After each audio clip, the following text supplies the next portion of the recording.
السلام علیکم ورحمۃ اللہ وبرکاتہ۔ ہنستے مسکراتے اچھلتے کودتے گدگداتے سمجھدار ہوشیار ساتھیوں، خوش آمدید، جہاں آپ روزانہ سنتے ہیں رنگ برنگی نئی پرانی ہستی ہساتی سیکھتی سکھلاتی مزیدار کہانیاں۔ آج جو ہم آپ کے لیے کہانی لائے ہیں وہ ہے ایک ایسی چیز کی جو ہر بچے کو ہی بہت پسند ہوتی ہے، ایک ایسی سبزی جو زمین کے اندر اگتی ہے۔ سوچئے گا ذرا کون سی ایسی سبزی ہے؟ جی، آلو۔ آلو ہر شکل میں بچوں کو پسند ہوتے ہیں، مگر یہ جو کہانی ہے اس میں جو بھائی ہیں پتہ نہیں کیوں یہ آلو سے گھبرانے لگ گئے ہیں۔ چلیے شروع کرتے ہیں۔ کہانی کا عنوان ہے اوف یہ آلو، اور اسے آپ کے لیے لکھا ہے سیما صدیقی نے۔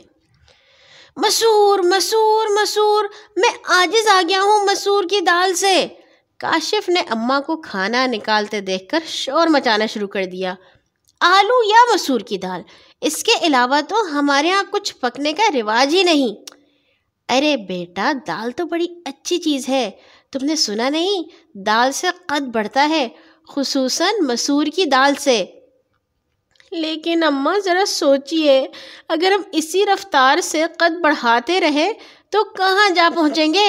عقل تو گھٹنوں میں آ جائے گی، اور چند ہی سالوں میں مسور کی دال کھلانے کے لیے آپ کو سیڑھی لگا کر ہم تک پہنچنا ہوگا۔ طارق نے ساری دال گلاس میں ڈال کر ایک سانس میں چڑھا لی اور بولا، میں نے ساری دال پی لی ہے تاکہ رات کے کھانے کا مستقبل روشن ہو سکے۔ طارق جو سمجھدار لوگوں کی طرح کسی سوچ میں گم تھا، اچانک چونک کر بولا، مگر ہم لمبے کیسے ہوں گے؟ ایک طرف اماں ہمیں دال کھلا رہی ہیں تو دوسری طرف آلو۔ دال ہمیں کھینچ کر لمبا کرنے کے چکر میں ہے اور آلو ہمیں پھلا کر فٹ بال بنانے کی کوشش میں۔ آخر ہمارا بنے گا کیا؟ رات کو دسترخوان چنا گیا تو کاشف نے شوق سے ڈش کا ڈھکن سرکایا۔ بڑے بڑے آلو پتلے شوربے میں ہچکولے کھا رہے تھے، یعنی اماں پہ ان کے احتجاج کا ذرا بھی اثر نہ ہوا تھا۔ چونکہ بہت بھوک لگ رہی تھی لہٰذا کاشف نے 2 چمچے اٹھائے اور شوربے میں ابھرتے ڈوبتے آلوؤں کو پکڑنے کی کوشش کرنے لگا۔ جو ادھر ڈوبے ادھر نکلے، ادھر ڈوبے ادھر نکلے کے مصدقہ انہیں خوب چکر دے رہے تھے۔ آخر چیخ کر بولا، کولمبس کو بھی امریکہ سے لانے کے لیے اور کچھ نہ سوجا آلوؤں کے سوا۔ ارے تم کولمبس پہ کیوں گرم ہو رہے ہو؟ وہ سارا آلو لا کر ہمارے گھر تو نہیں ڈال گیا تھا۔ طارق نے کولمبس کا دفاع کیا، مگر کاشف اپنی بات پہ اڑا رہا۔ سارا قصور کولمبس کا ہی تو ہے، میں نے تو سنا ہے کہ امریکہ تو بہانہ تھا، وہ کولمبس کے جانے سے پہلے ہی دریافت ہو چکا تھا، وہ تو دراصل آلو دریافت کرنے گیا تھا۔ توبہ ہے تم لوگوں سے بھی۔ اماں جو بڑی دیر سے ان کی نوک جھونک سن رہی تھیں ٹپٹ کر بولی، کتنی بری بات ہے، تم لوگ اللہ تعالیٰ کی نعمتوں کی ناشکری کرتے ہو۔ اب زیادہ منہ بنانے کی ضرورت نہیں، کھانا ہے تو یہی کھانا ہے، اور نہیں کھانا ہے تو بھی یہی کھانا ہے، کیا سمجھے؟ لیکن اماں، مرغی مچھلی پائے اور انڈے وغیرہ بھی تو اللہ ہی کی نعمتیں ہیں، پھر؟ ہاں اور کیا؟ کاشف نے طارق کا ساتھ دیا۔ آلوؤں کی اجارہ داری نہیں چلے گی، نہیں چلے گی، دونوں نے نعرہ لگایا۔ اماں بڑی کفایت شعار خاتون تھی، کھانے پینے پر زیادہ پیسہ خرچ کرنے کو فضول خرچی سمجھتی تھی۔ ان کے بچت کو بچے کنجوسی کا نام دیتے تھے۔ اماں نے لون میں آلو بو رکھے تھے، لہٰذا کھانے میں مینیو زیادہ تر آلوؤں پہ ہی مشتمل ہوتا تھا۔ اماں کل گوشت پکے گا، گوشت نہ پکا تو کھانے کا مکمل بائیکاٹ ہوگا، کاشف نے دھمکی دیتے ہوئے کہا۔ ارے ہٹو، نہ جانے گھوڑے گدھے کس مردار کا گوشت بیچتے ہیں یہ لوگ، کمبخت گل کے نہیں دیتا، پیسہ پھینکنے کا کیا فائدہ؟ اماں نے گوشت کے مطالبے کو سختی سے کچلنے کی کوشش کی۔ اماں یہ تو بہانہ ہے، ورنہ آج کل کے بکرے تو ان کے مقابلے میں تو گھوڑے گدھے بھی کچھ نہیں، پھر بھی اگر آپ کو شبہ ہے تو مرغی کا گوشت پکا لیجئے۔ طارق نے مسئلے کو سلجھانے کی کوشش کی۔ ہاں، مشینی مرغی، اس کو کھا کر تم کون سا ٹارزن بن جاؤ گے؟ اماں ہمیں اس سے کیا، بلا تفریق رنگ و نسل ککڑوں کو تو دونوں ہی کرتی ہیں. ہمیں منہ کا مذہب بدلنے کے لیے کچھ سوچنا ہوگا. اچھا ایسا کیجیے مچھلی پکا لیجیے, وہ تو مشینی نہیں ہوتی نا. طارق روحانسا ہو کر بولا, ارے وہ گرمی میں تھوڑی کھائی جاتی ہے, مچھلی صرف رے کے مہینے میں یعنی جنوری فروری مارچ وغیرہ میں کھانی چاہیے. جون میں مچھلی آوے ہی آوے, بائیکاٹ, آلوؤں کا بائیکاٹ. طارق اور کاشف نے شور مچانا شروع کر دیا تو اماں نے گھبرا کر ہتھیار ڈال دیے. اچھا بابا کل مچھلی ہی پکے گی, بس خوش. اب اماں نے کفایت شعاری سے کام لیتے ہوئے اچھی مچھلی خریدنے کے بجائے گلی سے انتہائی سستی والی مچھلی خرید لی. اس میں گوشت اتنا نہیں تھا جتنے کانٹے تھے. واہ کیا خوشبو ہے, سارا گھر مہک رہا ہے, آ جائے گا کھانے کا مزہ. کاشف نے دسترخوان پر بیٹھتے ہوئے کہا. دونوں بھائیوں نے مچھلی پلیٹ میں کیا ڈالی, گویا کانٹے گلے پڑ گئے. کانٹے چنتے چنتے دونوں کا برا حال ہو گیا. کاشف نے تقریباً روتے ہوئے کہا, اماں یہ اتنی خوفناک مچھلی کیوں پکا لی, اس میں کانٹوں کے علاوہ بھی کچھ تھا یا نہیں؟ ہاں کیوں نہیں, سر چھلکے اور آنکھیں بھی تھیں, مگر وہ تھوڑی پکائی جاتی ہیں, امی نے کہا. تو طارق بلبلا کر بولا, اماں مجال ہے جو ایک نوالے سے دوسرا نوالا منہ میں گیا ہو. یہ مچھلی تو کہہ رہی ہے انہی کانٹوں کو نگل کر اگر کھا سکو تو کھاؤ. کاشف کے دھیان پہ مصرے پہ کیا گیا کہ ایک کانٹا جا کر اس کے حلق میں اٹک گیا.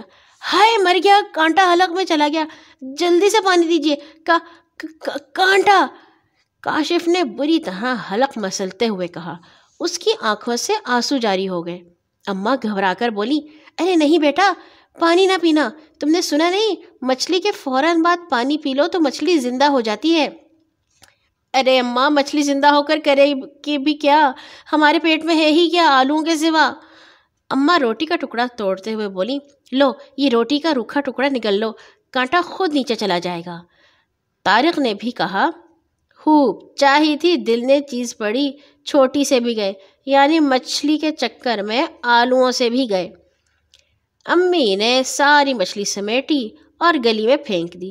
کچھ ہی دیر بعد باہر سے بلیوں کے رونے چیخنے کی آوازیں آنے لگیں. ظاہر ہے ایسی کانٹے دار مچھلی بلیوں نے بھی کب کھائی ہوگی. اماں کا دل بہت برا ہوا. سوچا تھا کل عمدہ قسم کے پائے پکاؤں گی, بیچارے بچوں کے ساتھ آج بری ہوئی. اگلے دن جی کڑا کر پائے خریدے اور خوب مزیدار پائے پکائے. ابھی طارق اور کاشف اسکول سے ہی آئے تھے کہ ایک آفت ٹوٹ پڑی. اماں یہ بکری کچھ روکھے مزاج کی نہیں تھی, نہ کوئی گودا نہ جوس. آپ کو یقین ہے یہ بکری کے ہی پائے تھے, کرسی کے نہیں. کاشف نے پائے چوستے ہوئے کہا.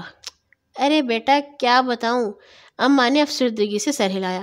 وہ رئیسہ آ گئی تھی میری پرانی محلے دار, ان کے ہمراہ بچے بھی تھے. میں نے ایسے ہی کھانے کا پوچھ لیا تو راضی ہو گئی. سارے پائے انہیں کھلا دیے. مجبوراً کچھ بچے کچے پایوں کو دھو کر دوبارہ شوربہ لگانا پڑا. کیا؟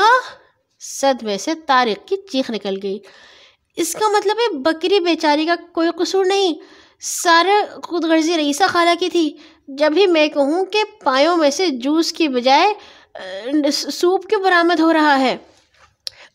اماں کل آلو ہی پکا لیجیے گا. ایسا لگتا ہے کوئی نامعلوم طاقت ہمیں آلو کی طرف دھکیل رہی ہے. خیر اگر اللہ تعالیٰ ہمیں آلو کھلانے پر ہی چاہتے ہیں تو یوں ہی صحیح, مگر اماں ضروری تو نہیں کہ آلو کا شوربہ ہی پکایا جائے. آلو کے کباب, کٹلس, پوریاں, سموسے, کچالو, چپس اور فرینچ فرائز وغیرہ بھی تو بن سکتے ہیں. بیٹا سوکھی چیزوں میں برکت نہیں ہوتی. شوربے کا فائدہ یہ ہے ایک دن پکتا ہے اور کئی دن چلتا ہے. ارے تم لوگ تو ایک ہی دن میں کھا پی کر ختم کر دو تو بیچارہ کاہے کو کئی دن چلے گا یہ شوربہ. اور سموسے, کٹلس سب ناشتے کی چیزیں, کھانے کی نہیں. اب میں شوربہ پکاؤں گی نہ ہی دال. تم لوگوں کے جو جی میں آئے بازار سے خریدو اور کھاؤ. اماں کو سچ مچ غصہ آ گیا. کئی دن تو طارق اور کاشف نے اپنے جیب خرچ سے خوب موج میلہ کیا, کبھی آلو چھولے تو کبھی سموسے. مگر ایک ہفتے بعد ہی دونوں کا حال خراب ہو گیا. پیٹ میں ایسی تکلیف ہوئی کہ پانی بھی ہضم نہیں ہوتا تھا. بستر پر پڑ گئے. اماں نے گھبرا کر ڈاکٹر کو بلایا. ڈاکٹر نے معائنے کے بعد دوا لکھتے ہوئے کہا, بازار کی علم غلم چیزیں کھا کھا کر ان کا معدہ خراب ہو گیا ہے، سخت پرہیز کی ضرورت ہے۔ ہلکی غذا مثلاً شوربہ اور پھلکا وغیرہ دے سکتی ہیں۔ شوربہ کس کا؟ آلو کا؟ اماں نے جلدی سے پوچھا۔ ڈاکٹر نے ہاں میں سر ہلایا اور وہاں سے رخصت ہو گیا۔ نیم بے ہوشی کی حالت میں کاشف نے دیکھا کہ وہ پھلکے کھا کھا کر ہلکا پھلکا ہو گیا ہے، اوپر ہی اوپر اڑتا چلا جا رہا ہے۔ فضا میں چاروں طرف دھند چھائی ہوئی ہے، ہر طرف غبارے اڑ رہے ہیں۔ اس نے ایک دھاگا کھینچ کر غبارہ توڑ لیا۔ غور سے دیکھا تو وہ غبارہ نہ تھا بلکہ گلابی رنگ کا ایک آلو تھا۔ یہاں ہوئی ہماری کہانی ختم۔ دعا کرتے ہیں کہ کاشف اور طارق کا پیٹ بھی ٹھیک ہو گیا ہو اور ان کو کھانے میں بھی آلووں کے علاوہ بھی کچھ ملنے لگا ہو۔ کل آئیں گے ایک اور نئی کہانی کے ساتھ انشاءاللہ۔ سونے سے پہلے اپنے لیے اور تمام مسلمانوں کے لیے دعا کرنا مت بھولیے گا۔ اللہ حافظ۔